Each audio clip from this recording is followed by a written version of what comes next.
안녕하십니까. 오늘도 명리학 공부합시다. 오늘은 지지 공부. 전번에는 천강 공부를 했었죠. 그래서 행복하게 사는 공부, 명리학 공부란 타이틀을 가지고 오늘은 지지 공부를 해봅시다. 지지라는 것은 우리가 그 사회에서 통용되는 띠를 지지라 그러죠. 그리고 올해 같은 예를 들면 올해는 천간에는 임수가 있고 이 지지에는 이 임목이 있죠. 그래서 올해 호랑이라 이렇게 이야기하잖아요. 호랑이 띠다. 그리고 올해가 이민년 호랑이 띠죠. 그래서 이렇게 띠도 알 수가 있고 그러죠. 그러면 내년에는 이제 토끼 띠겠고, 재명년에는 용 띠고 이렇게 쭉 추명할 수가 있죠. 우리가. 그래서 이것을 공부를 해놓으면 사회에서도 상식적으로 우리가 통용되게 궁금하지 않게 살 수가 있지 않나 이렇게 생각합니다. 천간도 그러잖아요. 갑을 그래서 요즘 뭐 직장이나 이런 사회에서 갑질한다 이렇게 해 가지고 사회에 이슈가 되고 그랬었죠. 그런 것이 다 이 명리학에서 나온 공부잖아요. 그러면 지지는 맨 처음에 임목, 이 목이요. 그리고 이 묘목, 그 오행을 끝에다 집어넣는 겁니다. 이 호랑이 인자잖아요. 그래서 그렇게 하지 말고 임목, 묘목 그래 가지고 임목은 양이고 묘목은 음이고 진토는 양이고 요 진은 인제 이게 저기 상상의 동물 용이잖아요. 그리고 사호, 오호 그러면 이 사호, 오화 이것은 사화는 양으로 가고 오화는 음으로 가죠. 미토도 음으로 가고 그리고 신금은 양이고 그리고 유금은 음이고 띠로 이야기하면 얘는 원숭이 띠가 되고 얘는 닭띠가 되죠. 그리고 술토는 양토죠. 그래서 이걸 또 통틀어서 가을이다 이렇게 이야기하죠. 사오미는 여름이다. 임묘지는 봄이다.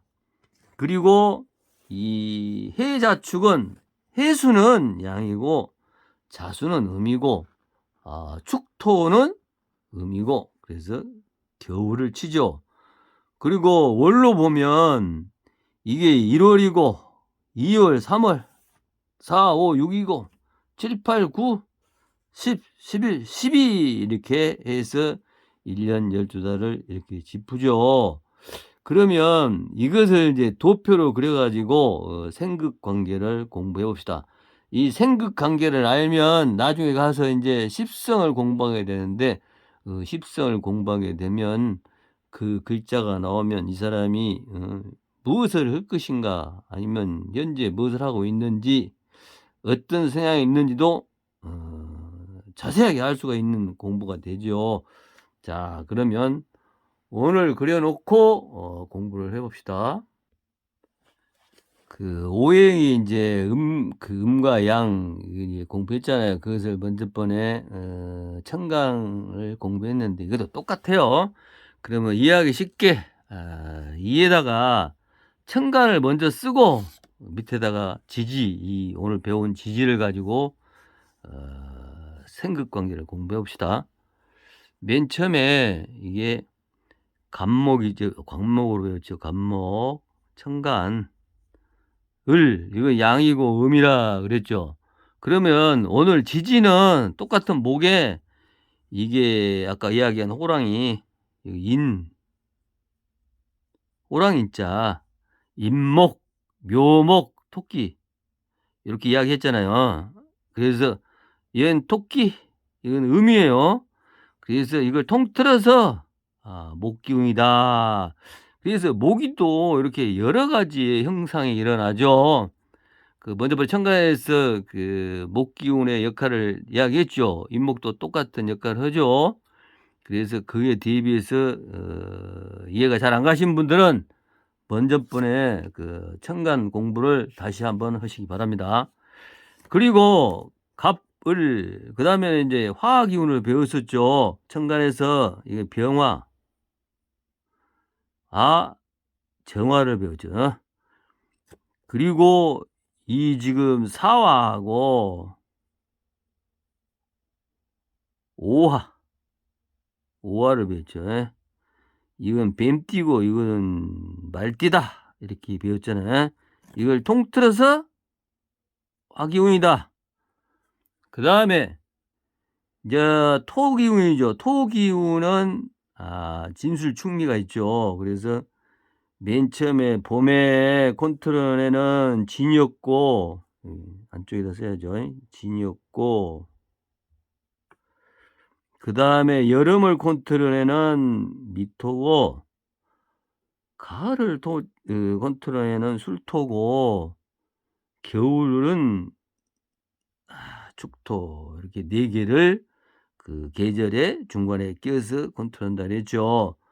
그리고 천간에는 무토가 있었죠. 무토가 있고 기토가 있었고. 그래 이 사주팔자에 이 토기운이 많은 사람들이 그 살면서 굴곡이 좀 심하다 이렇게도 볼 수 있죠. 그것은 인제 통틀어서 한 얘기고 인제 운 따라서 다르죠. 그다음에 여기는 신금이 있었고 신금을 원숭이라고 봤죠. 그다음에 유금 이건 닭이고 천간으로 보면 경금 있고 그다음에 신금이 있었죠. 이걸 물질로 보면 원석이라 그러고 이것은 인제 더 나가서 이제 가공된 금은, 보석 이런 식으로도 이제 확장이 들어가요. 그래서 이 명리학을 공부하다 보면 진짜 재미나게 이 사회에 인간사를 우리가 재밌게 아니면 내용 있게 살 수도 있죠. 그래서 이 명리학 공부가 참 인생 살면서 큰 공부죠. 그다음에 인제 수기운이겠죠. 이 임수가 있고 아니지 천간이니까 여기다 쓰고 임수가 있고 또 계수가 있죠. 지지는 해수와 자수가 있었잖아요. 여기다가 해수를 쓰고 이건 돼지라 그랬잖아요. 예? 이 자수는 쥐새끼고 그래서 오행의 목기운, 화기운 이것은 토기운 이건 금기운 이건 수기운 이렇게 5개를 적어 봤습니다. 그러면 이제 생극 관계는 똑같죠. 내가 이제 5개를 다 오행을 써 놨으니 이 목기운은 화기운을 이렇게 생하잖아요. 생. 나을 생자. 이 막 목기운이 토를 낳았죠. 그러면 토기운에서 봤을 때는 이제 십성을 나중에 배울 건데 인성이죠. 그러면 토는 이 목기운이 엄마, 모친이 되잖아요. 그리고 화기운이 토를 이렇게 생하죠. 이것도 마찬가지 얘가 생하니까 여기 토기운이 봤을 때는 이 화기운이 인성이 되죠. 어머니, 합격. 이제 확장시키면 이제 십성에 가서 배우는데 합격도 되고 시험도 되고 문서도 되고 또 땅 문서, 집 문서 여러 가지 또 사랑도 되고 이렇게 확장이 되지요, 이게. 그래서 이 기초를 배워 놓으면 명리학을 쉽게 이해할 수가 있습니다. 그다음에 토기운이 이 금기운을 생하죠. 얘도 마찬가지. 토가 얘를 생하니까 식신 자식 관계지만 이 반대 여기서 보면은 이게 인제 모친이 되죠.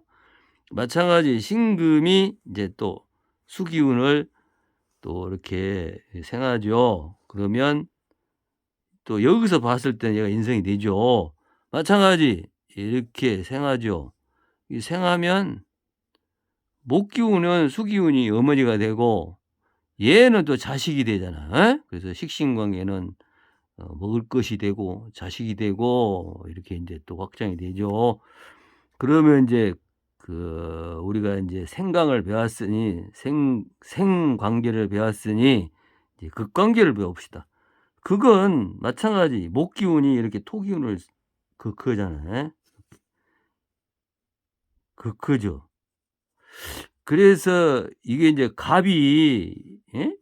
이게 축을 극하잖아요. 그래서 십성관계가 되면 이제 음과 양을 똑바로 알아라는 얘기가, 갑이 목이 이 토를 긋으면서 음과 양이 다르기 때문에 정제가 되죠. 정제는 또박또박 들어온 돈이고, 이게 인제 이런 성향이 있는 사람들은 양반이고 돈을 헛된 데 안 쓰죠. 이런 식으로 또 목이 이렇게 술토를 극하기 전에, 극하면서 음과 양이 같으면 편재예요. 이 사람은 편재니까 이 떼돈을 버는 고런 성향이 있는 사람이고, 팔자에 이 재기운이 있는 사람은 언젠가 살면서 큰 돈을 취할 수도 있는 그런 팔자다, 이렇게도 감명을 하고 그러죠. 그래서 이 십성관계가 굉장히 중요하죠. 아마 제일 중요할 수도 있죠. 기본을 철저히 닦아 놓으면 공부하기가 쉽습니다. 그다음에 이 화가 금을 극하죠. 아까 마찬가지. 그래서 이 오화가 이 신금을 극하면서 음과 양이 다르니 이 정제, 유금을 극하면서 음과 양이 같으니 편재, 이렇게 이 십성이 나갑니다. 그래서 이 생극 관계를 정확히 알아야 한 발자국 나갈 수 있지 못 나갑니다. 그다음에 토가 이 수를 극하죠. 이렇게. 그래서 마찬가지 이 토기운이 이제 해수, 축기운이 인제 이 해수를 극하면서 음과 양이 다르니 정제, 이렇게 나갑니다. 그다음에 금기운이 이 목기운을 극하죠. 그래서 금이 유금이 이 간목을 극하잖아요. 그러면 극하면서 음과 양이 다르니 정제, 돈이에요. 극관계가 돈이에요. 이게 만약에 일주에 이게 있다, 내가 간목이다, 토기운이 들어왔을 때 이 돈이 들어오는 거예요. 그리고 남자 같은 경우는 여자를 만나서 장가를 갈 수도 있고 이렇죠. 그 여자 같은 경우 이렇게 "나요 여자요." 이게 그러면 남자입니다 이게. 관이니까 여기서 반대서 봤을 때 관은 남자죠. 여자 측에 봤을 때 이렇게 십성관계가 유지가 되죠. 그리고 수기운은 이 화기운을 극하죠 이렇게. 그래서 마찬가지 자수가 오화를 봤다, 그러면 극하면서 음과 양이 같으니 편재, 사화를 봤다, 정제가 되겠죠. 이런 식으로 이 십성관계가 이루어지죠. 자, 이렇게 해 가지고 오늘은 전번번에 다음으로 오늘은 지지에 대해서 음과 양을 알아보고 생극 관계를 공부를 해 봤습니다. 같이 해 주셔서 대단히 감사합니다.